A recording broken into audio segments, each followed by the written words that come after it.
बिस्मिल्लाहिर्रहमानिर्रहीम। अस्सलाम वालेकुम। लिंक आ गई, सही है। बिस्मिल्लाहिर्रहमानिर्रहीम, अस्सलाम वालेकुम। लास्ट क्लास में हमारी डिस्कशन हुई थी कंपनी के हवाले से कि कंपनी क्या होती है, कैसे बनती है, कौन कौन रजिस्ट्रार होता है, कौन कौन एसईसीपी होता है, पब्लिक कंपनी क्या होती है, प्राइवेट कंपनी क्या होती है, इस पर हमारी बात चल रही थी। तो हमने पढ़ा था सोल ट्रेडर क्या होता है, हमने पढ़ा था पार्टनरशिप क्या होती है, कंपनीज क्या होती हैं।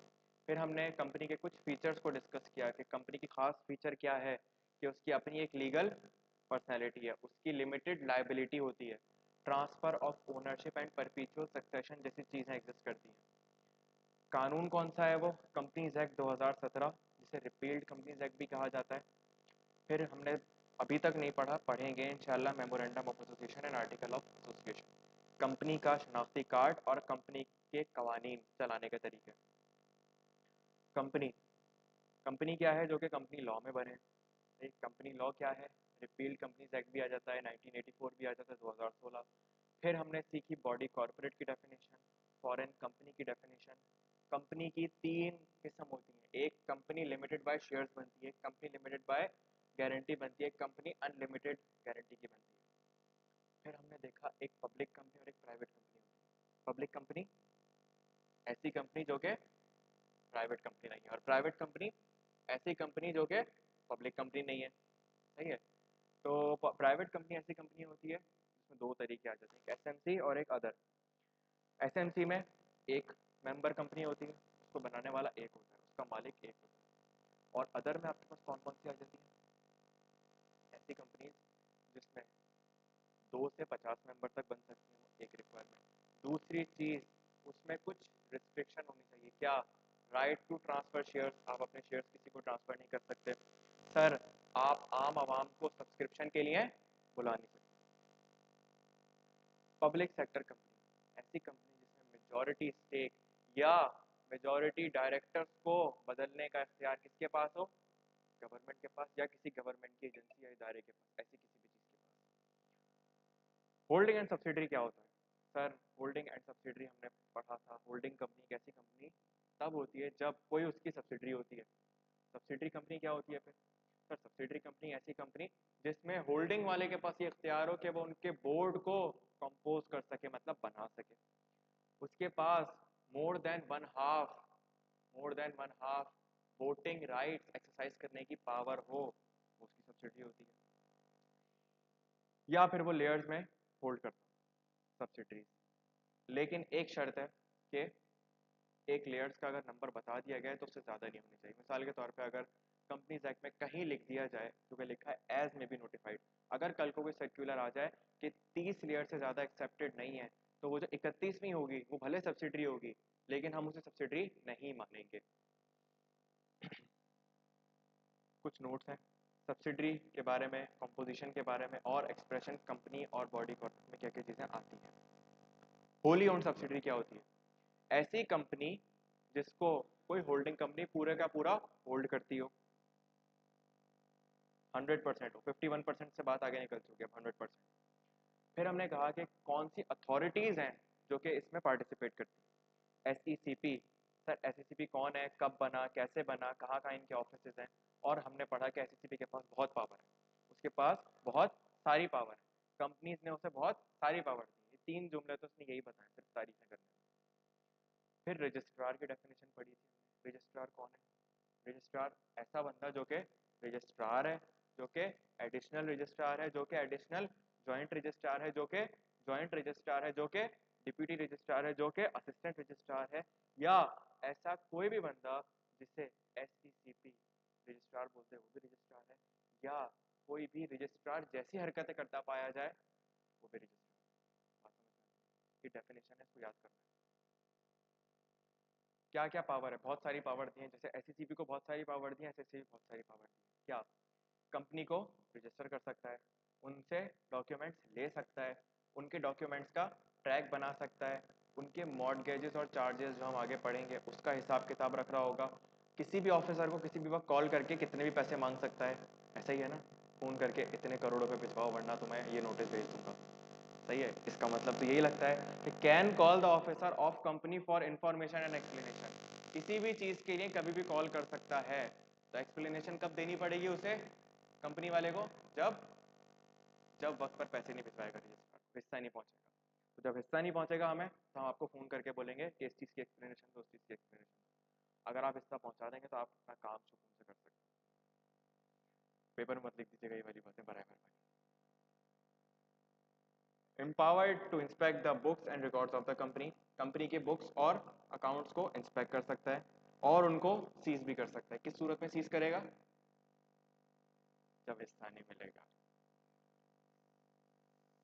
पाकिस्तान में बहुत तरक्की करेंगे अगर आपको ये कॉन्सेप्ट समझ में आ गया। दुनिया में करे नहीं करे, पाकिस्तान में कर ही देंगे। तो इस सबसे पता चलता है हमें कि ये बहुत काम का बंदा है, बहुत पावरफुल आदमी है। यहाँ पर ये बंदा कंपनी लॉ में और टैक्स में भी एक बंदा होता है कमिश्नर, वो कितना पावरफुल है, किसी को भी कभी भी फोन करके कुछ भी मांग सकता है। देख हमने गाड़ी की फरमाइश कर दी, क्या करना है हमने, कुछ नहीं करना, किसी कंपनी को नोटिस भेज देना है। ऑफिसर, ऑफिसर ऑफिसर कौन है, अच्छा ऑफिसर कौन है सर, कंपनी का director, chief executive officer, chief financial officer या कंपनी सेक्रेटरी, और अदर ऐसा बंदा, कोई भी ऐसा ऑथराइज्ड ऑफिसर जो कि कंपनी के मामला से संभाल रहा हो, उसे क्या कहते हैं हम लोग, ऑफिसर। बोर्ड, ये कौन लोग हैं, डायरेक्टर्स ऑफ द कंपनी। ये जहाँ इनका एक बन जाती है बोर्ड, उसे कहा जाता है बोर्ड ऑफ डायरेक्टर्स। तो जो डायरेक्टर्स की कमेटी हो गई है इस तरह से, उसको कहते हैं हम लोग बोर्ड ऑफ डायरेक्टर्स। मेंबर्स कौन होते हैं, ये पढ़ेंगे हम। मेंबर्स की बात हुई थी हमारी लास्ट क्लास में, नहीं हुई थी, इसको करते हैं फिर। यहीं तक हमारी बात हुई थी लास्ट क्लास में, हमने एक रिवीजन कर ली। मेंबर्स कौन होते हैं, तीन तरह के लोग होते हैं।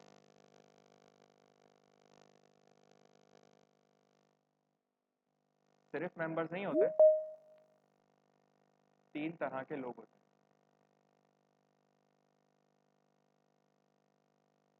एक, गर्मी तो नहीं लग रही आप लोगों को,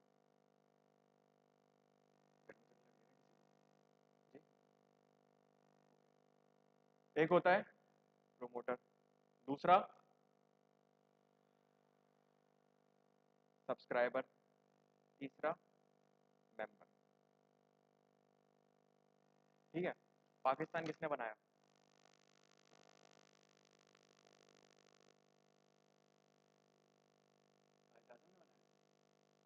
मजदूरों ने नहीं बनाया, मजदूरों ने। हाँ तो किसने बनाया पाकिस्तान, आप बताएं। पाकिस्तान किसने बनाया, चला कौन रहा है, किसने बनाया, अल्लाह ताला ने बनाया, बिल्कुल सही है। पाकिस्तान जब बन रहा था, हमने पाक स्टडीज पढ़ी है, क्या उसमें सिर्फ कायदे आजम अकेले थे, कितने सारे लोग थे। नाम आप लेते हैं सिर्फ कायदे आजम का, तो बाकी कट गए, उनको कटा दिया आपने। जिसने ख्वाब देखा कि जानी पाकिस्तान यार मुल्क बनाते हैं, फारिग हैं आजकल, कोई काम वाम करते हैं, मुल्क बना लेते हैं, मुल्क बन गया मजाक मजाक में। सोचा अगर नहीं बना होता तो कितने आप सुकून से इंडिया में रह रहे होते, अंबानी आपके साथ होता, तो ये बिल गेट्स भी आ रहा होता, सब कुछ। तो अभी क्या हो रहा है, अभी सिर्फ कर्जे आ रहे हैं और गालियां सुनने को मिल रही हैं। इंडिया में होते तो सोचें कितनी इज्जत होती है आपकी। अब अगर ये मेरी रिकॉर्डिंग लीक हो गई तो बदनामी। और भी आप वहां पे रह के भी सीए ही करते हैं, क्या बात है। फिर आप सीए करते तो अमन गुप्ता जैसे लोग, आप शार्क टैंक में जाने का मौका मिलता, आप वहां जाते प्रमोट होते। यहाँ पे शार्क टैंक में आप जाएंगे, आपको कोई फंडिंग नहीं देगा, सही है। तो वहां भी आप सीए करते, क्या बात है। अच्छा प्रोमोटर्स, तो हमने सीखा कि पाक स्टडीज में हमने पढ़ा कितने सारे लोग थे, सर अल्लामा इकबाल, सर सैयद अहमद खान, कायदे आजम, और कौन कौन थे, चौधरी अहमद अली, लियाकत अली खान, और पाक स्टडीज नहीं पढ़ी, और इतने सारे लोग थे। तो ये सब कौन थे जिन्होंने बोला बनाओ बनाओ बनाओ, ये थे शोर मचाने वाले। लेकिन सामने कौन आया, कायदे आजम मोहम्मद अली जिन्ना, जिन्होंने मुहिम शुरू की थी, इन लोगों ने मिलकर काम। तो सब्सक्राइबर वो बंदा है जो कि कंपनी की रजिस्ट्रेशन में वाकई आके अपना नाम डलवाए कि हाँ मैं सब्सक्राइब करने को तैयार हूँ। तो प्रोमोटर बहुत सारे होंगे, शोर सब मचा रहे होंगे, आज हम कंपनी बनाने का इरादा करें, हाँ सर बनाते हैं, सर चलें सर शुरू करते हैं, सर आ जाएं सर करते हैं सर सब।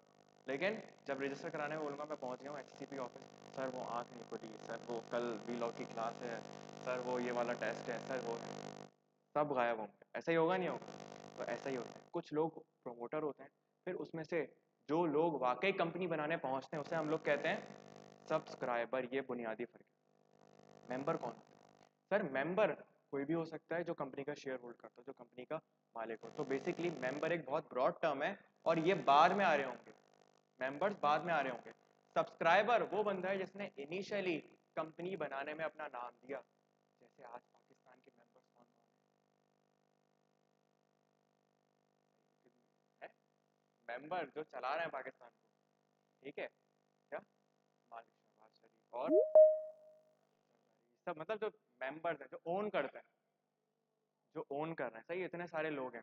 तो अब आप बोलेंगे सर ये सब मेंबर्स हैं, लेकिन प्रोमोटर कौन है, सब्सक्राइबर कौन है? सॉरी, सब्सक्राइबर एक ही बंदा है, वो है कायदे आजम मोहम्मद अली जिन्ना। फर्क समझ में आया?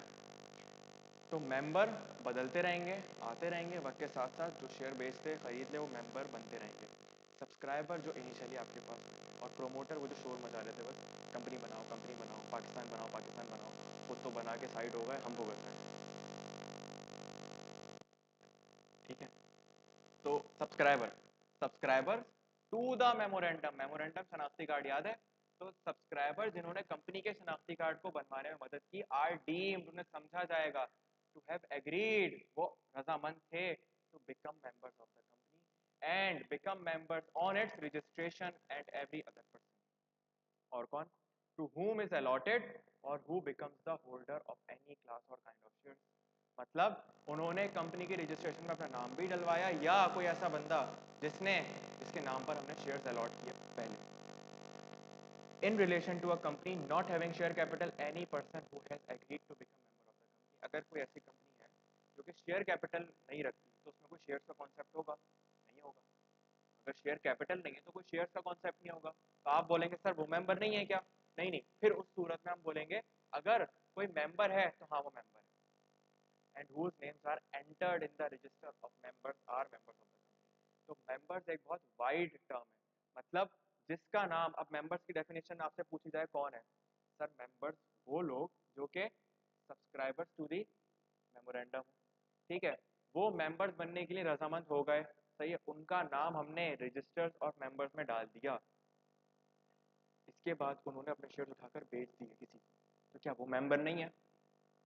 वो भी मेंबर है, लेकिन क्या वो सब्सक्राइबर है? दूसरा बंदा नहीं, वो सब्सक्राइबर नहीं है। क्यों? क्योंकि जब इनिशियली कंपनी बन रही थी तब उसका नामो निशान नहीं। अच्छा, और कौन मेंबर है? सर ऐसा बंदा जिसे हम शेयर्स अलॉट कर दें, सही है, या अगर not having share capital company है तो उस सूरत में जो बंदा मेंबर बनने के लिए राजी हुआ वही मेंबर है। बात समझ में आ रही है? यहाँ तक कोई सवाल, कोई बात जो उसमें ना समझ आई? तीन लोग हैं, तीनों में फर्क समझ आया? प्रोमोटर, सब्सक्राइबर और मेंबर। अच्छा, याद होगा हमने बात की थी कि जो कंपनी के मेंबर्स हैं, जो कंपनी के शेयर होल्डर्स हैं, उससे बाहर आ जाए। वो क्या था? मोनोलॉग। आपका फोकस उस पर ज़्यादा होता है, मोनोलॉग प्रेजेंटेशन कर लेंगे, उसको भी बाहर आ जाए, अभी कंपनी लॉ पढ़ लें, इसका पेपर है, उसका पेपर नहीं है अभी, सही है? तो ऑर्डिनरी रेजोल्यूशन, स्पेशल रेजोल्यूशन, ये क्या है? हाईलाइट कर रहा हूँ मैं, तो मुझे लगा इधर उधर निकल रही है, यहाँ से बाहर, शर्मा कहते हैं यहाँ से हम बच्चे बाहर जा रहे हैं, बाहर देखते देखते क्या हो रहा है, क्या फ्लाइट मोड में, ऐसे सीधा बाहर, तो मैं रोक लेता हूँ यहाँ पे, ठीक है? तो जहाँ खास बात हो रही होती है रोकता हूँ। हमने पढ़ा था कि शेयर होल्डर अहम फैसले करते हैं, याद होगा, डिविडेंड के लिए, ये सारी बातें हमने की थी। तो जहाँ अहम फैसलों की बात आती है तो कुछ बहुत अहम फैसले होते हैं, कुछ थोड़े अहम फैसले होते हैं, ठीक है? थोड़े अहम फैसले हैं वो वन हाफ अगर एग्री कर जाए, मतलब 51% एग्री कर जाए तो हम मान जाएंगे, लेकिन कुछ खास फैसले हैं जिनके लिए वन हाफ का मानना राजी नहीं है, मतलब 50% से काम नहीं चलेगा, इस सूरत में 3/4 का मानना लाजमी है। अब इन टर्म्स ऑफ परसेंटेज कितने बनते हैं? 3/4, 75%। मतलब अब 51% मेजोरिटी पे बात नहीं है, अब बात होगी जो 75% लोग बोलेंगे वो होगा। ठीक है, किताब देखना इसके बारे में क्या कह रही है। सर दो तरह के रेजोल्यूशन होते हैं। रेजोल्यूशन, आपने मीटिंग में मेंबर्स को बुलाया, यार एक बहुत अहम फैसले पे आपसे बात करनी है। क्या अहम फैसला है? हम सोच रहे हैं इस दफा कंपनी को इतना डिविडेंड है, आपकी क्या राय है? हम इतना दें, इतना दें, इतना दें, आप लोग चूज करें। हम कंपनी का ऑडिटर अपॉइंट करने वाले हैं, याद आ रहा है, कंपनी का ऑडिटर अपॉइंट करने वाले हैं। तो हम अगर कंपनी का ऑडिटर अपॉइंट करने वाले हैं तो आप बताइए, ये लोग बैठे हैं, आप इनमें से किसकी तरफ जाएंगे? तो सर या तो ऑर्डिनरी रेजोल्यूशन होगा या स्पेशल रेजोल्यूशन होगा। किस सूरत में कौन सा होगा वो रेलेवेंट जगह पे मेंशन है। मतलब लॉ ने जहां ऑडिट की बात की वहां बता दिया कि यहां पर ऑर्डिनरी पास करो या यहां पर स्पेशल पास करो। ठीक है, यहां पर क्या बताया है आपको? यहां पर ये बताया ऑर्डिनरी होता क्या है, स्पेशल होता क्या है, कब कैसे कौन सा पास होता है। ऑर्डिनरी रेजोल्यूशन क्या है? ऐसा रेजोल्यूशन जो कि सिंपल मेजोरिटी उसके मेंबर्स आए और क्या करें, पास कर दें। अच्छा, खुद आना जरूरी है? नहीं। प्रेजेंट इन पर्सन खुद आए, नहीं आ सकते, प्रॉक्सी को भेज दें। प्रॉक्सी का मतलब मैंने अपने बिहाफ पे आपको भेज दिया, आपका क्या नाम था? मुस्कान। मैंने कहा मुस्कान मेरी बिहाफ पे आप उस कंपनी की मीटिंग अटेंड करें और वहां पर फैसला सुना दीजिएगा। तो मेरा शेयर था, लेकिन मेरे शेयर पे गया कौन? कोई और गया, तो उसे कहा जाता है प्रॉक्सी। और exercise the option to vote through postal ballot. Postal ballot समझते हैं? नहीं। जब रेजोल्यूशन पास हो रहा होता है तो एक पर्चा दिया जाता है सबको और कहा जाता है अपना अपना फैसला इस पर टिक करके जमा करवा दें। फिर जो मेजोरिटी फैसला करेगी, मेजोरिटी जिसके हक में जाएंगे वो जीत जाएगा। As provided in the articles और as may be specified at general meeting. आखिर में क्या बात बोली कि या फिर आर्टिकल्स में कोई और तरीका लिखा हुआ हो आपके, भाई आपको लगता है पोस्टल बैलेट हमारे लिए मज़ेदार तरीका नहीं है, हमने तो एक बायोमेट्रिक लगा दी कि इसमें आकर ऑप्शन चूज करे बंदा और बाहर निकलता जाए या घूमकर इधर उधर आ जाए।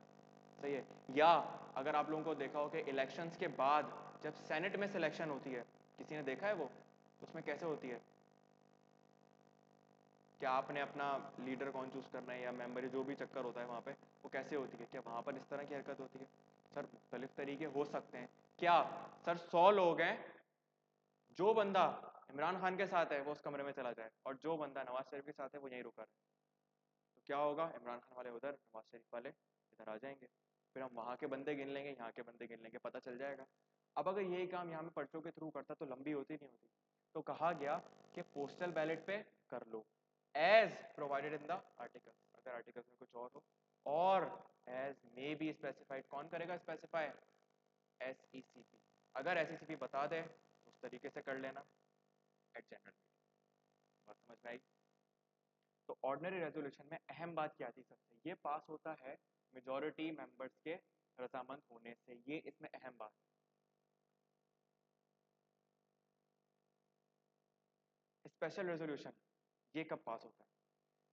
सर ये पास होता है which has been passed by the majority of not less than 3/4 of such members entitled to vote as are present in person or by proxy or through postal ballot at general meeting। मतलब ये पास कब होगा? जब 51% नहीं, 75% या उससे ज्यादा लोग एग्री करेंगे तो ये पास होगा। खुद आना जरूरी है? नहीं।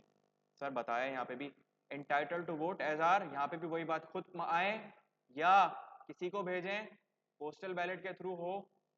बात समझ आ रही है? लेकिन स्पेशल रेजोल्यूशन में चंद बातें और भी हैं। क्या? सर उसके लिए शर्त यह है कि उस मीटिंग का नोटिस कम से कम 21 दिन पहले आपने दिया हुआ हो। अगर आपने 20 दिन पहले नोटिस दिया और बाकी सारी कंडीशन से कंप्लाई कर दिया तो फिर भी ये स्पेशल रेजोल्यूशन पास नहीं होगा। लॉ ऐसा क्यों कहता है? देखें, ये किसी खास मैटर पे पास होगा तो खास मैटर मेंबर को समझने के लिए वक्त भी तो देना थोड़ा। पता चले कि डायरेक्टर्स गेम खेलें, वो क्या करें, अहम फैसला है, एक दिन पहले नोटिस इशू करें सबको और बोलें कल मीटिंग है जल्दी से कराची पहुंचो। बहुत सारे लोग नहीं पहुंच सकेंगे, या पहुंच जाएंगे तो शायद वो पढ़ ना सकें, क्योंकि मीटिंग में आएंगे वो मकसद समझ के। सही कह रहा हूँ नहीं कह रहा? मीटिंग में जब बुलाया जाएगा मेंबर्स को तो क्या वहां पर बैठकर बताएंगे देखो ये मसला हुआ ये करना है, या उनको पहले से बताएंगे कि देखो हमें ऑडिटर अपॉइंट करना है, ये लोग हैं, तो आप अपना आ जाइए वोट देने के लिए, या किसी को भेज दें या ऑनलाइन कर दें, जो भी तरीका बताया हमने। हमने कहा ठीक है, और ये बोला उन्होंने एक दिन पहले। अब एक दिन पहले मिला है आपको ये देखने के लिए किसको अपॉइंट करें किसको नहीं करें, कितना डिविडेंड होना चाहिए नहीं होना चाहिए, तो आप एक दिन में ये सब कर सकते हैं। तो स्पेशल रेजोल्यूशन लॉ कहता है देखो ऐसा मैटर है कि मेंबर को टाइम दो कि वो सोचे समझे, तो इसीलिए कहा कि कम से कम उसका नोटिस 21 दिन पहले दे देना है। स्पेसिफाइंग उसमें होना चाहिए, नोटिस दे दो सिर्फ कि कल पहुंच जाना या 21 दिन बाद फलाना होटल पहुंच जाना। Specifying the intention to propose the resolution as a special resolution has been duly given। तो आपने जो स्पेशल रेजोल्यूशन पास करवाना है, अपनी इंटेंशन क्या मकसद है, किस मकसद के लिए करवा रहे हैं, क्या चीज है, वो उसमें लिखकर हमें भिजवा दीजिएगा। कम से कम अगर 20 दिन पहले भिजवाया तो स्पेशल रेजोल्यूशन पास नहीं होगा। अच्छा सर, अगर सारे मेंबर्स रजामंद हैं, सारे मेंबर्स, ऑल मेंबर्स की बात हो रही है, सारे मेंबर्स रजामंद हैं कि हाँ भाई हम मीटिंग अटेंड करने को तैयार हैं, तो मतलब इस रिक्वायरमेंट की फिर हैसियत खत्म हो गई, क्योंकि लॉ ने रिक्वायरमेंट रखी ही क्यों, ताकि मेंबर्स को समझने का मौका मिले, कोई एतराज ना करे। सर कोई एक बंदा भी एतराज करेगा तो गलत बात है ना। अगर हम बोले नहीं यार बात सुनो, हम नोटिस 21 दिन पहले नहीं भिजवा रहे, क्योंकि जितने मेंबर्स हैं सब राजी हैं मीटिंग अटेंड करने के लिए, तो क्या अब 21 दिन वाली रिक्वायरमेंट होनी चाहिए, नहीं होनी चाहिए। तो लॉजिकल समझा रहा हूँ इस चीज को। इसीलिए लॉ ने कह दिया कि देखो अगर ऑल मेंबर्स की बात हो रही है, ऑल मेंबर्स मतलब एक ऐसा बंदा जिसके पास कंपनी का एक शेयर है, वो भी अगर एतराज करेगा तो ये रिक्वायरमेंट चलेगी। अगर सारे members entitled to attend and vote at any such meeting so agree, अगर रजामंद हैं, और रेजोल्यूशन में भी प्रपोज हो सकता है, पास भी हो सकता है as a special resolution at a meeting which less than 21 days, इस सूरत में आप 18 दिन पहले नोटिस दें, आप 15 दिन पहले दें, आप एक दिन पहले दें, तो हम माफ़ कर देंगे, मसला नहीं। क्यों? हम जिनकी हिफाजत कर रहे थे वो खुद रजामंद हैं, तो हम क्यों बीच में आए? जब दूल्हा दुल्हन राजी तो क्या करेगा राजी? ठीक, ये वाली बात। तो जब कंपनी राजी और उसके मेंबर्स राजी, तो बीच में एससीसीपी अपनी टांग क्यों अड़ाएगा, खुद सोचें। अच्छा मुझे बताएं, मेरा गवर्नमेंट आप उनको सुनाते हैं यार, मेरे मुझे सुनाएगा तेज आवाज में, मुझे सुनाए मेरा गवर्नमेंट प्लीज, बताएं बताएं बताएं। कौन आता है? देखें एक, हाँ ये कॉन्सेप्ट बड़ा अच्छा है, इस चीज को समझें। दुनिया में कोई भी लॉ बना है ना, तो कोई डैश बना हुआ है, सही है, डैश अपने अपने हिसाब से फिल करने, मतलब कोई ना कोई ऐसी हरकत हुई है कि लॉ को बीच में आके कुछ बनाना पड़ा है कानून, सही है। वरना मुझे बताएं, ये एक तरीके से भी तो हो सकता था ना, भाई 51% पास करा लो, पता चला नहीं यार कुछ ऐसे मैटर्स हैं, फलाना कंपनी में ऐसा मैटर आया और बाकी के शेयर होल्डर एतराज करने लगते हैं, तो हाँ यार लॉ को लगता है कि यार ये लॉ थोड़ा सा चेंज करो। तो अभी भी लॉ में चेंजिंग आती रहती है वक्त के साथ साथ, बात समझ आ रही है। तो दुनिया में कोई ना कोई डैश बना हुआ है, किसी ने ऐसी कोई हरकत की है, तो क्या करते हैं वो लॉ में से लूप होल्स निकालते हैं और अपना काम करवा लेते हैं। तो लॉ फिर बीच में आता है, यार रुको तुम्हारी हरकत की वजह से उस बेचारे के साथ गलत हो रहा है, तो मैं एक ऐसा लॉ बनाता हूँ कि ना उसके साथ गलत हो ना तुम्हारे साथ गलत हो। ये वाली, ये वाली special resolution has been duly given, इस पूरी लाइन का मकसद एक साथ है, वो ये है कि आपने इस स्पेशल रेजोल्यूशन की मीटिंग का नोटिस कम से कम 21 दिन पहले देना है, सही है। और नोटिस में क्या सिर्फ बता दें कि कहाँ आना है कितने बजे आना है, ऐसा नहीं, आपने ये भी बताना है कि आपने क्या स्पेशल रेजोल्यूशन पास करवाना है, मकसद क्या है, ये सारी बात। Intention to propose the resolution as a special resolution has been duly given. तो जो रेजोल्यूशन आप वहां देने वाले हैं उसके बारे में बताइए, क्योंकि क्या बात है क्या मसला है, सारी ना दें भले, लेकिन इतनी दें कि हम तैयार तो हों उस हवाले से। यहाँ तक बात समझ में आई? अब एक बहुत बारीक सी बात जो किसी ने सवाल नहीं किया, कोई सवाल है? नहीं है? मैं करूंगा फिर सवाल। सवाल ही नहीं करते आप लोग, हम सोचते नहीं है। एक कंपनी है, उसके 1000 मेंबर्स हैं।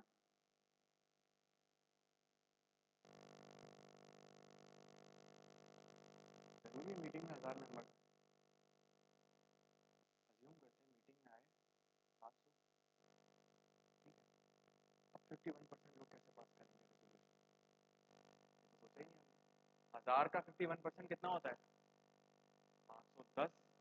मीटिंग में आए 500 लोग, 510 कैसे पास होंगे?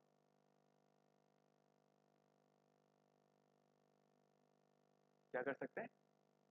सब मिला के 500, ऑनलाइन, पोस्टल बैलेट, प्रॉक्सी, सब मिला के 500 लोग जमा हुए। और अब करने की बारी आई तो 500 लोग हैं, सबने हाँ कर दिया, फिर भी रेजोल्यूशन पास नहीं हुआ। स्पेशल तो दूर की बात, ऑर्डनरी पास नहीं हुआ। तो कह रहे हैं यार तो सब राजी हैं, रेजोल्यूशन पास नहीं हो रहा। अच्छा यार एक काम करते हैं, कल मीटिंग रख लेते हैं, तो कल तुम लोग भी आना, उनको भी मैं ज़बरदस्ती बुलवाता हूँ। कल मीटिंग रखी तो पता चला ये 500 गायब हो गए, दूसरे 500 हो गए। ऐसे ही होता है ना, कंपनी लॉ की क्लास में कल कुछ और लोग थे, आज कुछ और लोग हैं, ऐसा होता ही नहीं होता। ठीक है? कुछ लोग गायब हो गए ये कह कर के हमें लिंक नहीं मिला, हमने रिकॉर्डिंग ले ली। सही है, फिर आज कुछ ने रिकॉर्डिंग भी नहीं ली, देखिए ऐसा है, कुछ लोगों ने रिकॉर्डिंग नहीं ली। सही कह रहा हूँ नहीं कह रहा? ले ली, लेनी है इंशाल्लाह। कब लेंगे हम? 15 मार्च के बाद। 15 मार्च में पेपर हो जाएंगे ना, 15, आराम से सुकून से पेपर देने के बाद। हाँ हाँ, नहीं नहीं, कल भी यही कहा था आपने सर, अब मैं सीरियस, अब मैं सारे लेक्चर। तो अब पता चला वो 500 गायब हो गए, नए 500 आ गए, इन्होंने आकर पास कर दिया, अब भी पास नहीं हो रहा, क्या करें? तो फिर ये वाला डैश बना हुआ लॉ में कहीं ना कहीं।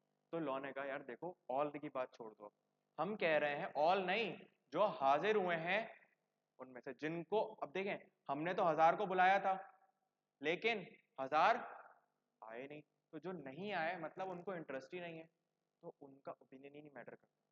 जिनको इंटरेस्ट है वो पहुंच गए। तो अगर कोई एक बच्चा भी कंपनी लॉ पढ़ने आएगा तो हम पढ़ेंगे, ऐसा है ना, हम पढ़ते हैं। तभी यहां पर किताब ने कहा क्या हुआ, कोई नहीं भी आता हम तब भी पढ़ते हैं, आपको पता है, नोटिस किया उस दिन ऑनलाइन क्लास शुरू हो जाती है टाइम पे। तो ऑर्डिनरी रेजोल्यूशन क्या है? Passed by simple majority of such members of the company entitled to vote as are present, ये लफ्ज गौर करने वाला था, as are present in person, जो खुद आए हो, जो बाय प्रॉक्सी हो, या पोस्टल बैलेट के थ्रू करें या किसी और तरीके से, जब वो वोटिंग करें उसमें से देखिएगा मेजॉरिटी। तो मतलब आप ये मत सोचिएगा 1000 मेंबर्स की मेजॉरिटी, आप देखिएगा जो उस वक्त हाजिर हैं। अच्छा हाजिर खुद हैं सर, प्रॉक्सी वाले खुद हाजिर नहीं होते, प्रॉक्सी वाले तो अपना बंदा भेजते हैं, उनको भी कंसीडर कर लें। आगे जाकर आप एक कॉन्सेप्ट पढ़ेंगे ऑनलाइन के थ्रू, ई वोटिंग कहते हैं उसे। सही है, तो जो ई वोटिंग के थ्रू भी आए उसको भी मान लीजिएगा, ठीक है।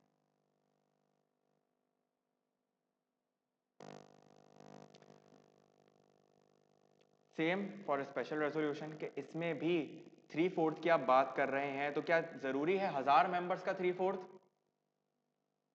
फिर मोनोलॉग वाले 3/4? अच्छा पूछ रहा था मैं तो, नहीं, जो प्रेजेंट है, खुद नहीं आए प्रॉक्सी आ गई चलेगा, सही है, प्रॉक्सी नहीं आई ऑनलाइन के थ्रू आ गए चलेगा। अच्छा, वोटिंग राइट्स क्या होता है? The rights of members of a company to vote on any matter in a meeting of the company either present in person, खुद आ जाएं, और through video link.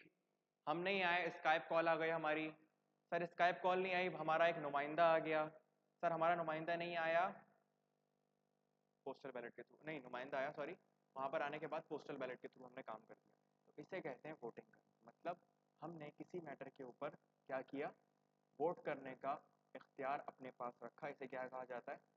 Voting right. तो हमें ये हकूक दिए जाते हैं कंपनी की तरफ से मेंबर्स को, कि वो कंपनी के कुछ मैटर्स के ऊपर अपना फैसला सुनाएंगे। वो फैसला सिर्फ एक तरह से पहले सुनाया जाता था एक ज़माने में, सब आएंगे जमा होंगे सुनाया जाएगा, ठीक है। तो फिर उन्होंने रिक्वायरमेंट ऑल से हटा के कर दी, जो प्रेजेंट हो जाए, क्योंकि सब तो आ ही नहीं रहते, सोचें एक मेंबर भी नहीं आया तो क्या हम इंतजार करेंगे बैठ का? नहीं। तो फिर आहिस्ता आहिस्ता दुनिया में तरक्की होती गई तो मुख्तलिफ तरीके आते गए। तो हमने पहले कहा खुद आना ज़रूरी है। अच्छा यार खुद नहीं आ सकते, वीडियो लिंक के थ्रू आ जाओ, टेक्नोलॉजी आ गई है। सर वीडियो लिंक भी नहीं आ रही, बंदा भेज दो, ठीक है, बंदा आ गया। अब आने के बाद अब क्या करो, पोस्टल बैलेट पर्चा है भरो और दे दो। Provided that attending of meeting through video link shall be subject to such facility arranged by the company and in the manner as may be specified save as otherwise provided in that। तो company law आधी बातें तो यही करता है कि जैसे मैं बता दूंगा, जैसे मैं बोल दूं, जैसे मैं कह दूं, बस। तो हाकिमाना थोड़ा सा वो वाला होता है ना, हाकिमाना लुक आ रहा होता है कंपनी लॉ में, हर वक्त यही बोलता रहता है। अच्छा, वीडियो लिंक की आपने बात की, तो वीडियो लिंक फैसिलिटी अरेंज कौन करेगा? कंपनी। कंपनी अरेंज करेगी वीडियो लिंक फैसिलिटी। यहाँ तक कोई सवाल, कोई बात जो ना समझ आई हो?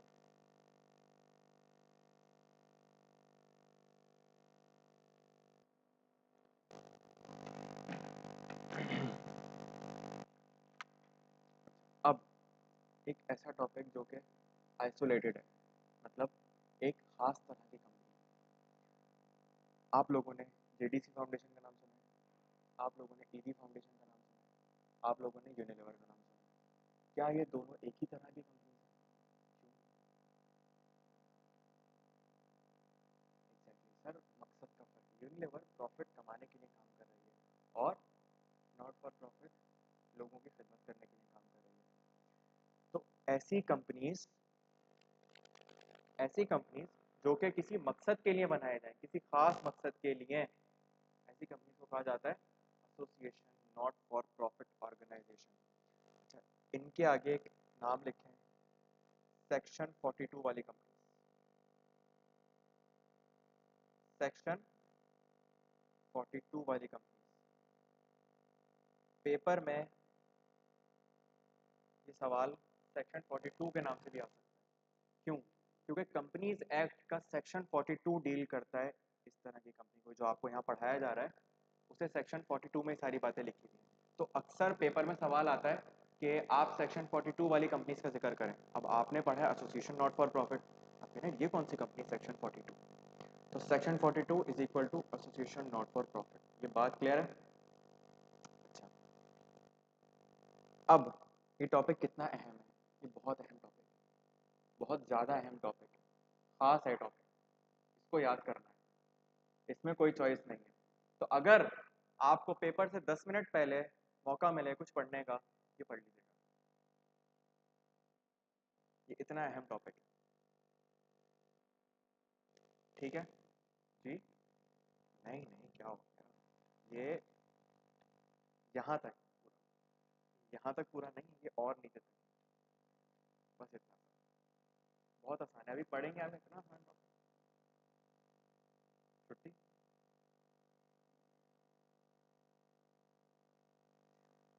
अच्छा, association not for profit her company बन सकती है? हर कंपनी बन सकती है एसोसिएशन नॉट फॉर प्रॉफिट? नहीं सर, कुछ खास लोग जमा होंगे किसी खास मकसद के लिए काम करने के लिए, तो उनको इजाज़त है कि वो ये बना लें। इजाज़त को लॉ में मतलब लाइसेंस कहा जाता है, कि वो आपको एक खास तरह का लाइसेंस देगी कि आप एसोसिएशन नॉट फॉर प्रॉफिट। तो आपको बहुत सारे बेनिफिट्स मिलेंगे। क्या बेनिफिट्स मिलेंगे? आपको टैक्स में बेनिफिट्स मिलेंगे, आपको अपनी कंपनी के आगे, जो आपने सुना होगा, नाम लिखना होता है, लिमिटेड रिक्वायरमेंट है कंपनी के आगे, तो इनको एग्जाम्पशन है, आप भले लिमिटेड ना लिखें। बात समझ आ रही है? अब कौन सी काम करने वाली company association not for profit बन सकती है, या कौन से काम करने वाले लोग, या किसी खास मकसद के लिए क्या मकसद होना चाहिए? जवाब, सर, अगर वो किसी कॉमर्स नामी मकसद के लिए हो, अगर arts, science, religion, health, education, research, sports, environment protection, social welfare, charity, या कोई भी काम की चीज़। सर क्या काम की चीज़ हो सकती है? कोई भी काम की चीज़। आई कैप, सीए करवाने का इदारा, नॉट फॉर प्रॉफिट है ये। बात समझ जी? एजुकेशन में आ जाएगा। तो ऐसा कोई भी इदारा जो किसी इस मकसद के लिए बने, या कोई भी किसी और काम के मकसद के लिए, तो उसे क्या कहा जाता है? कि आप सेक्शन 42 वाली कंपनी पर रजिस्टर हो सकते हैं। अच्छा, अगर आपका मकसद काम का नहीं है, सर मुझे मनी लॉन्ड्रिंग करनी है, तो मैं एसोसिएशन नॉट फॉर प्रॉफिट बना लूँ? नहीं बना सकता, नहीं बना सकता। बना सकते हैं? बना सकते हैं, बनाते हैं, लोग बनाते हैं। बहुत सारे बड़े बड़े बिजनेसमैन क्या करते हैं, अपनी एक चैरिटी फंड रेजर बना लेते हैं, क्योंकि टैक्स बेनिफिट है। तो यहाँ कमाया, यहाँ डोनेट कर दिया, तो उस पर टैक्स नहीं देना पड़ा, और फिर खर्चा कर दिया। तो हमने सुना था कहीं कि जफ़र अब्बास इतनी शुतुरमुर्ग का नाश्ता करवा रहे, ये करवा रहे, तो हम ये नहीं सोचते पैसा आ कहाँ से रहा है। तो सर कहीं से पैसा ऐसे फॉर्म में था जिसको लीगली नहीं ला सकते थे, तो वो डोनेशन मिला, उस पर टैक्स नहीं देना पड़ा। सही है, उसने वो परचेजिंग कर ली एक वेंडर से, तो वो पैसा उसके पास सर्कुलेट हो गया, उसकी इनकम बन गया, तो एक ब्लैक मनी वाइट में आसानी से कन्वर्ट हो गया। कैसा? हम इतने होशियार क्यों नहीं है सर? तभी वो अरब कमा रहे हैं, आप लोग नहीं कमा रहे। तो बात क्या है सारी? नहीं, मैं किसी पे इल्ज़ाम नहीं लगा रहा कि वो अच्छा काम नहीं करता, वो अच्छा काम करता है, बहुत नहीं करता है, मैं सपोर्ट करता हूँ उसे, ऐसी बात नहीं। मैं तो एक मिसाल दे रहा था कि ऐसा हो सकता है, ऐसा होता नहीं है। अच्छा, इस लिस्ट को याद करना है, कैसे याद करेंगे? क्या बात है, मैं बना के लाया हूँ आपके लिए। तो ये आपने सिर्फ एक लफ्ज़ याद करना है, CSS रिसर्च। सारे लफ्ज़ मिल जाएंगे इसमें। कॉमर्स, साइंस, सोशल, स्पोर्ट भी तो है, स्पोर्ट्स हो गया। आर से रिलीजन, और ई से एजुकेशन, एस से सोशल वेलफेयर, ई से एनवायरनमेंट प्रोटेक्शन, ए से आर्ट्स, और आर से रिसर्च, और सी से और एच से सारे कवर हुए हैं। और आखिर में लिख लीजिएगा एनी अदर यूजफुल ऑब्जेक्ट। ये मैंने नहीं बनाया वैसे, ये मैंने किसी का कॉपी किया है, किसी ने बनाया था तो मैंने आप लिख दिया। अच्छा, CSS रिसर्च, तो आपको लिस्ट याद करनी है, आप ये लफ्ज याद कर लें, आपको याद आ जाएंगे सारे, ठीक है। तो कोई भी अगर इन मकासद के लिए सेक्शन 42 वाली कंपनी बनाना चाहे तो बना सकता है, इजाजत है। अच्छा, सिर्फ ये जरूरी है? नहीं। It shall apply it's profits in promoting its objects. मतलब अगर अगर क्योंकि आपने कहा आप नॉट फॉर प्रॉफिट है, आप प्रॉफिट के लिए काम नहीं करेंगे, लेकिन सर आपने देखा होगा आई कैप भी तो कमा रहा होता है। आई कैप की अगर आप बैलेंस शीट देखेंगे तो उसमें इनकम आ रही होती है, तो आई कैप क्या करे, मेंबर्स को बांट दे? नहीं, आई कैप मेंबर्स को नहीं बांट सकता। आई कैप क्या करता है, उन पैसों को अपनी ही कामों की प्रमोशन में लगा देता है। तो ये भी यही कहते हैं कि सर अगर आप गलती से कुछ कमा लें तो आप क्या कीजिएगा, आप उन पैसों को अपने ऑब्जेक्ट्स, ये ऑब्जेक्ट्स हैं आपके, इनकी प्रमोशन में लगा दीजिएगा। तो अगर जेडीसी ने कुछ कमाया, ज़्यादा प्रॉफिट हो गया, तो क्या करे, अपनी मार्केटिंग में लगाए और लोगों को अप्रोच करने में लगाए, ताकि ज़्यादा से ज़्यादा फंड आए। वो जाती हैं इसमें, वो एक्सपेंसेस क्लेम हो जाते हैं, लेकिन उसकी भी लॉ ने एक लिमिट दी आपको।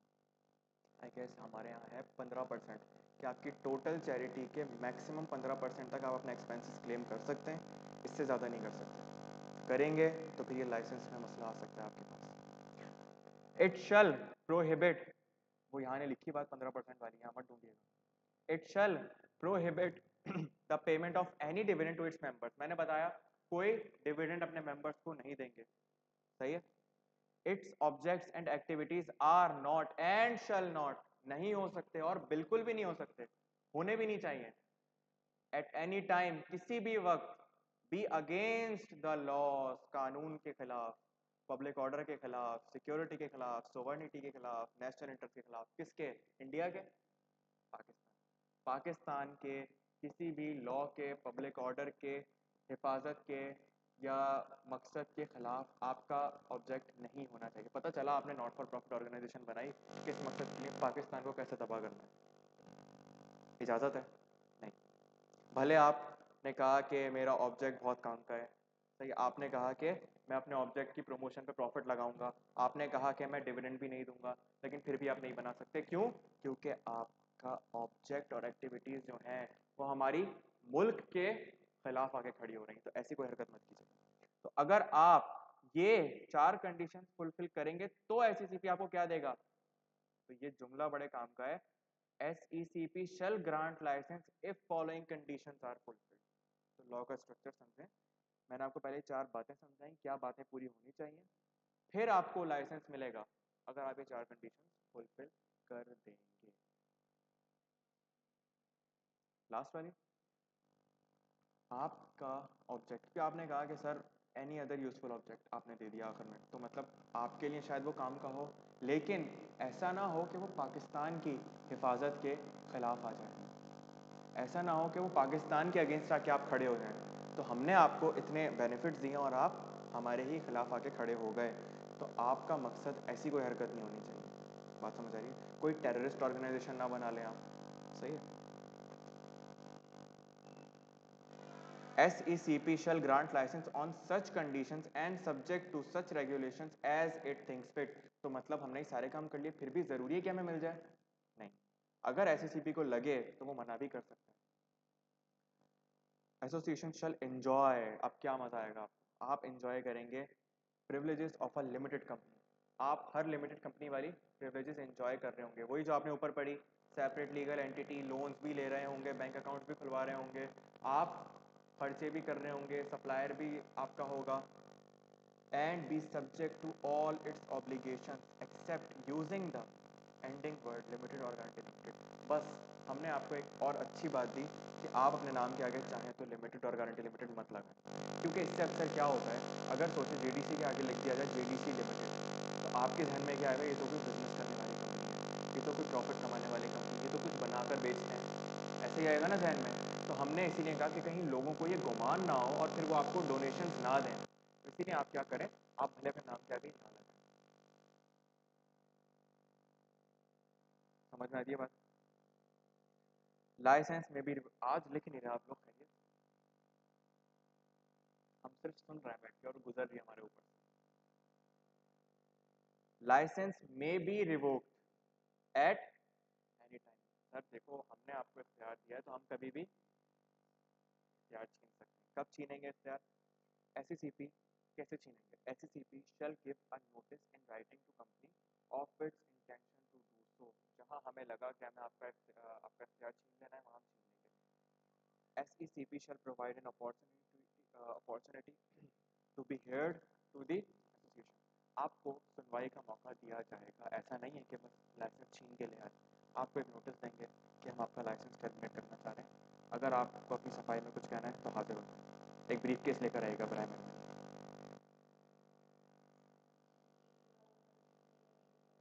हाँ, एक मैं यहाँ से ड्रॉस खोलूंगा, ब्रीफ केस रखूंगा, बंद करूंगा, आपकी तरफ ड्रॉस खुलेगा, आप अपना हिस्सा लीजिएगा और लाइसेंस वापस से एक्टिव हो जाएगा।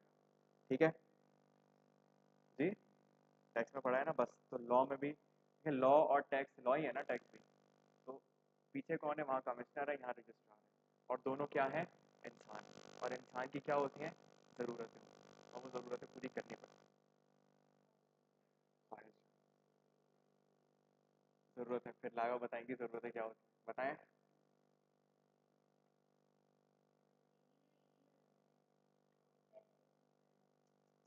क्या बात, क्या करेंगे इतना पढ़ लिख के, ये करने के बाद क्या करेंगे, एक फ़ोन आएगा, इस ऑडिट रिपोर्ट पे साइन कर रहे हो नहीं कर रहे, चेक चाहिए नहीं चाहिए, ऐसी धमकियां मिलती हैं पता है आपको।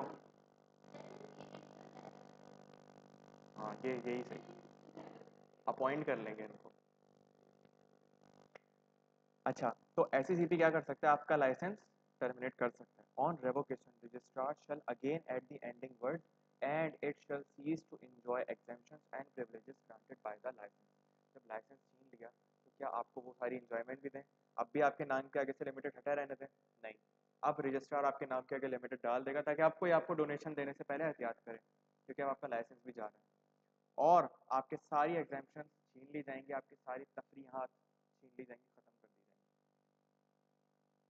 क्या ऐसा हुआ होगा, लाजमी हुआ होगा, क्योंकि बहुत सारी ऑर्गेनाइजेशन, मैंने बताया कि अक्सर ये मनी लॉन्ड्रिंग के लिए भी बनती हैं चीज़ें, कि लोग बनाते हैं अपने ब्लैक मनी को वाइट करने के लिए।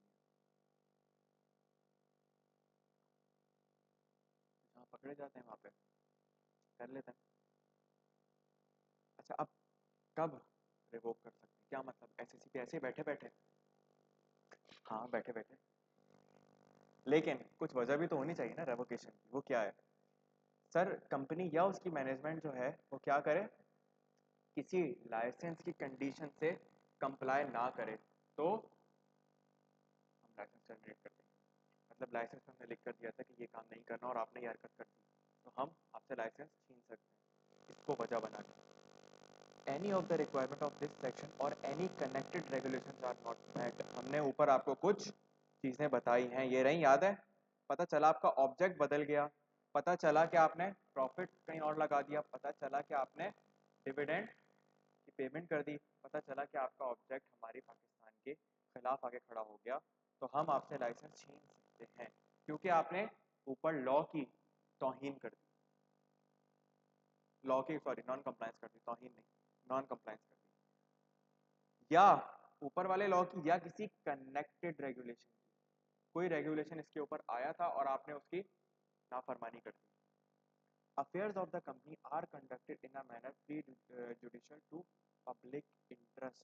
सर कंपनी के अफेयर्स किस तरह से पब्लिक इंटरेस्ट के खिलाफ है, मतलब पब्लिक के लिए वो चीज़ अच्छी नहीं है जो आपके काम चल रहा है, इस वजह से भी आपका लाइसेंस टर्मिनेट कर सकते हैं। Company has made a default in filing with registrar its financial statements or annual returns for immediately preceding 2 consecutive financial years। ये ऊपर रजिस्ट्रार की बात पढ़ते हुए हमने एक बात पढ़ी थी कि ये फोन करके कुछ भी मांग सकता है, कुछ भी नहीं मतलब कुछ कहाँ गया, ये रजिस्ट्रार क्या मांग सकता है आपसे, एम्पावर टू इंस्पेक्ट बुक्स और रिकॉर्ड्स ऑफ द कंपनी। तो मतलब कहीं ना कहीं कोई ना कोई रिक्वायरमेंट है कि आपने इतने टाइम में अपनी फाइनेंशियल स्टेटमेंट अपने अकाउंट जमा करवाने हैं, वो रिक्वायरमेंट है, हम पढ़ेंगे, वो आखिरी चैप्टर है अकाउंट्स एंड रिटर्न्स के नाम से आपने पढ़ा होगा, उसमें ये रिक्वायरमेंट है कि कब कौन सी कंपनी रजिस्ट्रार को क्या जमा करवाएगी।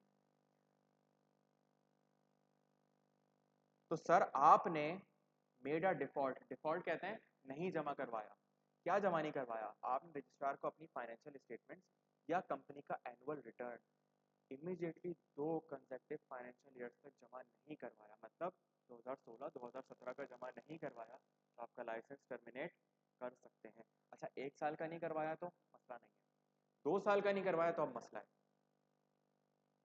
Company has acted against the interest, sovereignty and integrity of Pakistan and security of the state and friendly relations with foreign state। वही वाली कि आप पाकिस्तान की बकाओ सलामती के खिलाफ आगे खड़े हो गए, पाकिस्तान के जो दोस्त हैं आपने उनसे दुश्मनी को ऐसी हरकतें करना शुरू कर दी, तो भी हम आपका लाइसेंस टर्मिनेट कर सकते हैं। Number of members is reduced below 3, मतलब आपके मेंबर्स कम से कम क्या होने चाहिए, 3 होने चाहिए, नॉट फॉर प्रॉफिट नहीं। अगर आपके मेंबर्स 3 से गिरे तो हम आपका लाइसेंस टर्मिनेट कर सकते हैं, ये अहम बात है। कहीं नहीं लिखी कि कितने मेंबर्स से बनेगी, यहाँ लिखी है ये बात कि आपके मेंबर्स 3 से कम नहीं होने चाहिए। तो नॉट फॉर प्रॉफिट बनाने के लिए कितने मेंबर्स चाहिए, कहाँ लिखा है, यहाँ लिखा है। तो कोई आपसे सवाल करे कहाँ लिखा है, आपको पता है सर पढ़ा ही नहीं ऐसा तो कुछ। तो जहां ये लिखा है कि आपके मेंबर्स कम से कम 3 होने चाहिए, 3 से गिरे तो हम आपका लाइसेंस टर्मिनेट कर देंगे, तो मतलब आपके मेंबर्स 3 मिनिमम रिक्वायरमेंट है। कंपनी इज कंसीव्ड और ब्रॉट फोर्थ फॉर अनलॉफुल और फ्रॉडुलेंट एक्टिविटीज। सर आप कोई फ्रॉड करते हुए पकड़े गए तो हम आपका लाइसेंस टर्मिनेट कर देंगे। Run and managed by persons who fail to maintain proper and true accounts or they commit fraud, misfeasance or malfeasance in relation to the company। Sir इस दफा कंपनी ने कोई फ्रॉड नहीं किया, लेकिन जो चलाने वाले हैं, कौन, ये मेंबर्स जो चलाने वाले थे, उन्होंने कोई फ्रॉड कर दिया, उन्होंने कुछ ऐसी हरकतें कर दी जो कि मुनासिब नहीं है, गैर मुनासिब हरकतें हैं, तो फिर हम फिर भी लाइसेंस टर्मिनेट करने का तैयार रखते हैं। बिल्कुल हो सकता है, 3 से ज़्यादा हो सकता है, इसीलिए यहाँ लिखा है रिड्यूस नहीं हो सकता है 3 से। Run and manage by person involve in terrorist financing और मनी लॉन्ड्रिंग। सर आपके जो मेंबर्स हैं वो मुलविस हैं किस हरकत में, टेररिज्म में, मनी लॉन्ड्रिंग करते हैं, उनको बहुत मजा आता है ऐसे कामों में। कंपनी नहीं करती, नॉट फॉर प्रॉफिट ऑर्गेनाइजेशन नहीं करती, उसके चलाने वाले करते हैं। Manage by person who refuse to act according to memorandum of association or articles or provisions of this act or fail to carry out directions or decisions of SCP। ये तो सबसे बड़ा गुना है। आपने SCP के हिसाब से, रजिस्ट्रार के हिसाब से काम नहीं किया तो आपका लाइसेंस टर्मिनेट कर सकते हैं। आपने अपने बनाए हुए कवानीन, आर्टिकल्स ऑफ एसोसिएशन के हिसाब से काम नहीं किया, हम आपका लाइसेंस को terminate. Not carrying on its business और is not in operation for 1 year. पता चला आपने लाइसेंस ले लिया, लेकिन पता चला कि आप 1 साल तक काम ही नहीं कर रहे, फारिग बैठे हैं ऐसे ही, ना कोई डोनेशन ले रहे हैं, ना कोई जो ऑब्जेक्ट। पहले तो आपने बड़ी बड़ी बातें की थी, मैं तो ये करना चाहता हूँ, मैं तो वो करना चाहता हूँ, और फिर आप कुछ कर ही नहीं रहे, 1 साल हो गया, तो भी हम आपका लाइसेंस टर्मिनेट कर सकते हैं। और सबसे मजे की बात, ब्रीफकेस वाली बात तो आखिर में लिखी होती है, it is just and equitable that the licence should be revoked. हमें लगता है कि इनको लाइसेंस टर्मिनेट कर देना चाहिए। It is just and equitable. Just and equitable का मतलब होता है मुनासिब यही है कि इनका लाइसेंस टर्मिनेट कर। समझ में आया? तो आप कहेंगे सर हम तो इन सारी कंडीशन से अप्लाई करते हैं, फिर भी हमें फोन आ गया, फोन इस बिना पर। समझ में आया? हमें ऐसा लगता है कि आपको लाइसेंस नहीं देना चाहिए। कोई सवाल? समझ आया? जी।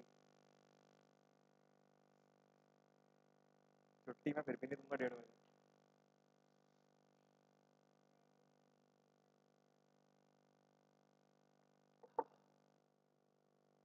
वो परेशान हुआ है फोन से, 1:30 बजे नहीं होगी, कितनी देर 1:30 बजने में जरूरत? क्या हुआ, क्या परेशान है? बोले बोले, हल निकालते हैं।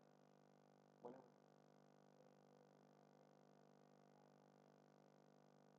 Shit, कितना मजा आएगा। हेलो दोस्त, मोइजा और लाइबा की दोस्त जो भी हैं, जिन्होंने लाइबा और मोइजा को कहा था कि कंपनी लॉ की क्लास बरोज 26 अक्टूबर 2025 को एतवार के दिन स्टार्ट हो तो मुझे मैसेज कर देना, इनको अभी याद आया है कि आपको मैसेज करना है। देखें, ऐसे लोगों से दोस्ती करने से गुरेज करें, ये नतीजा होता है। खुद उन्होंने पूरी क्लास अटेंड करी, बहुत अहम टॉपिक आज हमने पढ़ा है, ये समझें कि पेपर इसी की बिना पे पास हो सकता है। आज की क्लास अगर आपने मिस कर दी तो पेपर नहीं पास हो सकता। अब देखें इन्होंने क्या कर दिया। मैंने कब झूठ बोला? मैं कुछ झूठ बोला? क्या झूठ बोला? It is just and equitable to revoke the licence. अच्छा, कोई बात नहीं, उनको रिकॉर्डिंग प्रोवाइड कर देंगे हम, लेकिन आज मैं रिकॉर्डिंग अपलोड ही नहीं करूंगा। Effect of revocation of licence. अच्छा, ऊपर आपने बताया कि किन कंडीशंस की बिना पर लाइसेंस टर्मिनेट हो सकता है। यहाँ पे हम देख रहे हैं टर्मिनेशन के बाद क्या करें। टर्मिनेशन के बाद क्या करें? Company shall stop all its activities except the recovery of money owed to it if any.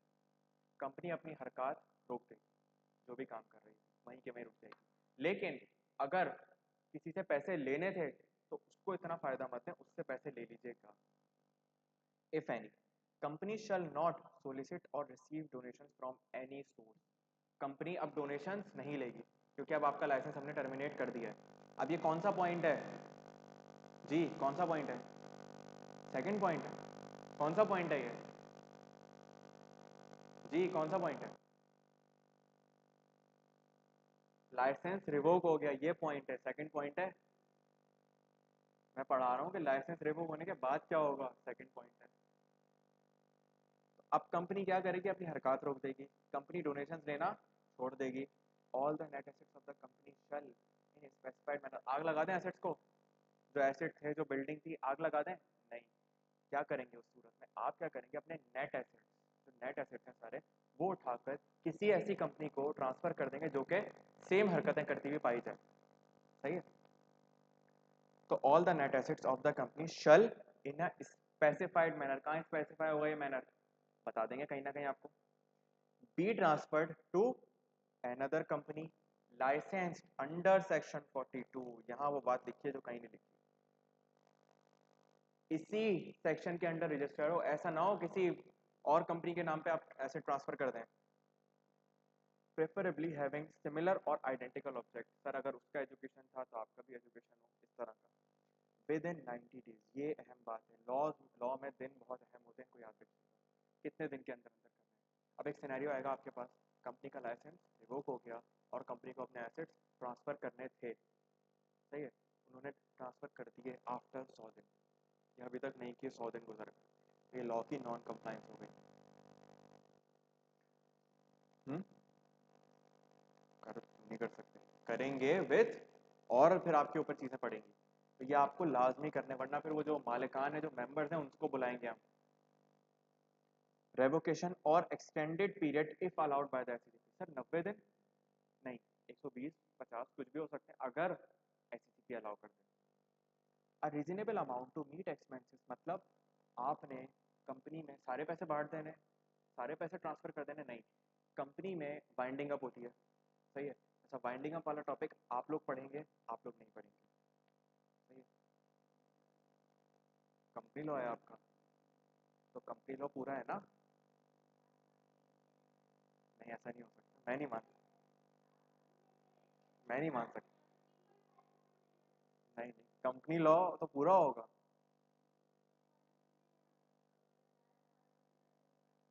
सच, मैं बता रहा हूँ, अगर ऐसा नहीं हो, ऐसा कैसे हो सकता है? फायदा क्या है यार, मजा ही नहीं, मुझे तो बाइंडिंग अप पढ़ाना है। बाइंडिंग अप के बगैर मजा ही नहीं है। कंपनी मरती कैसे वो तो सीखें। तो कंपनी जब मर रही होती है ना, तो उसके लिए भी कुछ पैसे चाहिए, कबर के लिए भी तो पैसे चाहिए होते हैं ना, सही है। तो वो ये कह रहा है कि कुछ अमाउंट अपने एक्सपेंसेस मीट करने के लिए मरते दम के लिए रख लीजिएगा। ऐसा ना हो जितना आप पढ़िए जमा पूंजी उठा के आप ट्रांसफर कर दें, कुछ रीजनेबल एक्सपेंसेस के लिए पैसे रख लीजिएगा। A reasonable amount to meet expenses of voluntary winding up or make an application to the registrar for striking of the name may be retained by the company. Voluntary winding up, winding up की बहुत सारी किस्म होती है, खुद से करो, company कर, एससीसीपी करे, कोई और करे, कोर्ट करवाए, बहुत सारी किस्म होती है, 3 किस्म होती है बेसिकली। यहाँ पर वो कह रहा है जब आप खुद से करवा रहे होते हो ना, तो जाहिर है कुछ खर्चे करने पड़ेंगे आपको बंद करवाने के लिए, उन खर्चों के लिए पैसे अपने पास रख लेना। वो रजिस्ट्रेशन के लिए, रजिस्ट्रार को एप्लीकेशन फाइल करने के लिए हो सकते हैं कुछ पैसे। सर आपने सुना होगा फलाना फॉर्म फिल करने के साथ 1000 रुपये दे दो, 2000 दे दो, ये क्या जेब से भरेंगे आप अपनी? नहीं, इतने पैसे आप रख लीजिएगा। Striking off the name may be retained by the company, तो फिर रजिस्ट्रार आपका नेम स्ट्राइक ऑफ कर देगा, मतलब आपका नेम हटा देगा। After such transfer, the members and officers of the first company or any of their family members shall not be eligible to hold any office in latter company for next 5 years. जिस company में आपने अपने assets transfer किए हैं ना, अगले 5 सालों तक वहां जाने का सोचिएगा मत। अच्छा सर मैं नहीं जा रहा, मैं अपने भाई को भेज देता हूँ, नहीं, ना आप ना आपका भाई अगले 5 साल तक उस कंपनी में जहां पे आप अभी थोड़ी देर पहले ट्रांसफर करके आए अपने एसेट्स, ये तो फिर सोचें कोई ना कोई हुआ है, कोई ना कोई हरकत हुई है कि उन्होंने क्या किया, 42 की कंपनी बनाई, हरकतें की, लाइसेंस टर्मिनेट हुआ, जो पैसा बचा वो दूसरी कंपनी में ट्रांसफर किया, ये लोग उठ के वहां चले गए, फिर वहां ही हरकतें की, उसका लाइसेंस हुआ, तीसरी में चले गए, और पैसा तो बढ़ता जा रहा है। तो हमने कहा कि नहीं, 5 साल तक तुम वहां पे डायरेक्टर वगैरह नहीं बन सकते, वहां के मेंबर या ऑफिसर नहीं बन सकते। After compliance of above requirements BOD, अच्छा किस किस को मना किया है यहाँ पर? Members and officers of the first company और any of their family members, कोई से भी फैमिली मेंबर्स नहीं जा सकते, दोस्त को भेज देंगे, है ना, ठीक है ना sir. After compliance of above requirements, BOD shall file within 15 days a report to registrar containing such information and documents as, जो हम बता देंगे। आप क्या करिएगा, जब ऊपर वाले सारे काम हो जाएं, एसेट्स भी ट्रांसफर कर दिए, सब कुछ हो गया, नेम भी हट गया, अब आप क्या करेंगे, अब आप रजिस्ट्रार के पास कुछ डॉक्यूमेंट्स, ये चीज़ें लेकर 15 दिन के अंदर जो डायरेक्टर्स हैं कहाँ जाएंगे, रजिस्ट्रार के दरवाजे। Within 30 days of acceptance of the report by registrar, BOD shall initiate necessary proceedings for voluntary winding up. Registrar के पास आए डॉक्यूमेंट्स, अब वो 30 दिन का वक्त लेगा क्या करने के लिए, कंपनी को बंद करने के लिए। इनिशिएट नेसेसरी प्रोसीडिंग, फिर क्या करेगा वो, कंपनी के मरने के, जो आखिरी के एग्जाम आते हैं वो शुरू कर देगा मारने के। Make an application to registrar for striking the name of company of the registrar if it has no assets and liabilities. पता चले कोई एसेट लाइबिलिटीज ही नहीं है तो ये ट्रांसफर वाली चीज़ें आपके ऊपर एप्लीकेबल ही नहीं हुई होंगी, तो आप अपना नेम ट्रांसफ़र करवा लें, स्ट्राइक ऑफ करवा लें sorry. If requirements not complied with on timely basis, SCCP may appoint an administrator to manage affairs of company and initiate proceedings for winding up। Sir आपने ये तो बता दिया कि 90 दिन में ऐसे ट्रांसफ़र नहीं किए तो क्या करें? करें ही नहीं फिर? नहीं, फिर SCCP अपने तरीके से काम करेगा। अगर आपने इनमें से कोई भी नॉन कंप्लाइंस की तो मैं क्या करूँगा, मैं अपना बंदा भेजूंगा, फिर वो सारे मामला देखेगा। बात समझ आ रही है? ये थे लाइसेंस टर्मिनेट होने के बाद के हरकत क्या क्या होंगी। तो एक बार इनको क्विकली रिवाइज करते हैं क्या क्या होगा। सर सबसे पहले तो कंपनी अपनी हरकत रोक देगी सारी, फिर उसके बाद डोनेशंस लेना बंद कर देगी, अपने सारे एसेट्स उठाकर किसको दे देगी, किसी और सेम काम करने वाली कंपनी को। कितने दिनों में? 90 दिनों के अंदर अंदर, या SCCP कोई और दिन बता दें, 120 में दे देना, 150 में दे देना। सर सारे पैसे दे दें? नहीं, कुछ रख लें जो कि कंपनी को बंद करने के काम में आए। सही है, ट्रांसफ़र कर दिया। अब क्या करें, हम अपना बोरिया बिस्तरा उठाकर भी उसी कंपनी में चले जाते हैं। लौने का रुको, तुम नहीं जा सकते वहाँ, तुम जाओगे अपने घर, क्योंकि तुमने कुछ ना कुछ ऐसी हरकत की है जो मैंने तुम्हारा लाइसेंस बंद किया है। तो अब तुम क्या करो, तुम फौरन से अपने घर की तरफ निकलो। 5 साल तक तुम या तुम्हारे घर का कोई भी फर्द इस कंपनी के इर्द गिर्द नजर ना आए। क्या दोस्त को भेज सकते हैं, फिर क्या करेंगे, वो दोस्ती लेके गायब हो गया। अच्छे दोस्त तो कंपनी की क्लास में याद नहीं दिलाते, अच्छे दोस्त कहाँ एसेट्स में याद दिलाएंगे। खास तौर पे इनको तो बिल्कुल मत भेजिएगा अपनी बिना पे, मुझे भेज दीजिएगा। सही है, दोस्ती की मिसाल आपके सामने आ गई, कितनी अच्छी। सर गलती से बस मैं वहां गया था तो पैसे लेकर कहीं और निकल गया। क्यों बता दिया तुमने भी, अजीब चुप रहती है ना। अच्छा, तो आपने क्या करना है, 5 साल तक उस कंपनी के इर्द गिर्द नजर नहीं आना। ये सारे काम हो गए, तो आप अपने ऊपर वाले सारे काम करने के बाद अब आप अपनी, अच्छा अब समझिएगा फर्क है दो बातों में, एक लाइसेंस खत्म होना और एक कंपनी बंद करवाना। कंपनी ने जन्म लिया, फिर लाइसेंस लिया आपने ये वाली हरकतें करने के लिए, लेकिन हुआ क्या, अब आपका लाइसेंस टर्मिनेट हुआ है, कंपनी बंद नहीं हुई। तो अब लाइसेंस टर्मिनेट होने के बाद आपने ये सारे काम कर लिए। अब आप क्या करें, इस सारे लॉ से कंप्लायंस करने के बाद जो BOD है वो 15 दिन के अंदर अंदर रजिस्ट्रार के पास एक रिपोर्ट लेकर जाएं, वो चीज़ें उसके अंदर रखें जो आपसे मांगी जाए, तो रजिस्ट्रार बोले आपसे वो लेकर आ जाएगा। क्योंकि ये नोट करिएगा, लाइसेंस टर्मिनेट करने के लिए आपको किसने बोला था, रजिस्ट्रार ने बोला था ना। बस 15 दिन के अंदर अंदर बोर्ड ऑफ डायरेक्टर रजिस्ट्रार के पास जाएंगे, वो डॉक्यूमेंट्स लेकर, वो रिपोर्ट लेकर जो उससे मांगी जाए। फिर उसके बाद क्या करें, 30 दिनों के अंदर अंदर हम उस रिपोर्ट को कबूल कर लेंगे, हम मतलब रजिस्ट्रार। और कबूल करने के बाद BOD क्या करेगा, ये समझिएगा, ये पॉइंट BOD के लिए है जो नीचे वाली बात है। रजिस्ट्रार ने 30 दिनों में कबूल कर ली नहीं रिपोर्ट, फिर BOD क्या करेंगे, फिर वो वाइंडिंग अप तैयार करेंगे। अच्छा, अब रिपोर्ट में खुद सोचे क्या बात है, यही होंगी कि हमने अपने एसेट इसको दे दिए, उसको दे दिए, ये कर लिया, वो कर लिया, सारे काम कर लिए ऊपर वाले। अब आप क्या करें, वाइंडिंग अप के काम शुरू कर दें। तो ये वही वाइंडिंग अप है जो चैप्टर 12 पहले हुआ करता था, उसमें पढ़ाई जाती थी। और इसके बाद क्या करें, रजिस्ट्रार को एक एप्लीकेशन करने के भाई मेरा नाम हटा दो इससे, क्योंकि मेरे पास कोई एसेट, कोई लाइबिलिटीज वगैरह नहीं है। जब आपने ये सारी रिक्वायरमेंट्स नहीं करी पूरी, तो फिर आपके साथ क्या होगा, फिर SCCP अपना बंदा भेजेगा जिसे हम एडमिनिस्ट्रेटर कहते हैं, और वो क्या करेगा आके, वो वाइंडिंग अप के सारे मामला भी देखेगा और मैनेज अफेयर्स भी करेगा बंद करने तक। तो ये जो सारे काम पहले हम आपसे करवाना चाह रहे थे, आप किससे करवाएंगे, एडमिनिस्ट्रेटर से। तो खुद से करने ज़्यादा बेहतर है, और इस तरीके से आपकी कंपनी खत्म हो जाएगी। एक NPO शुरू हुई और एक NPO मर गई। आपको इतना ही पढ़ना है इसके अंदर। बाकी इसमें जो एक वाइंडिंग अप वाली बात है, ये अगर होती लॉ में तो वो सवाल कर सकता था। अब यहाँ पे वाइंडिंग अप वाली बात आपको बतानी पड़ती है, लेकिन क्योंकि वाइंडिंग अप आपके कोर्स में है ही, क्लियर हुई, कोई सवाल यहाँ पर, कोई सवाल।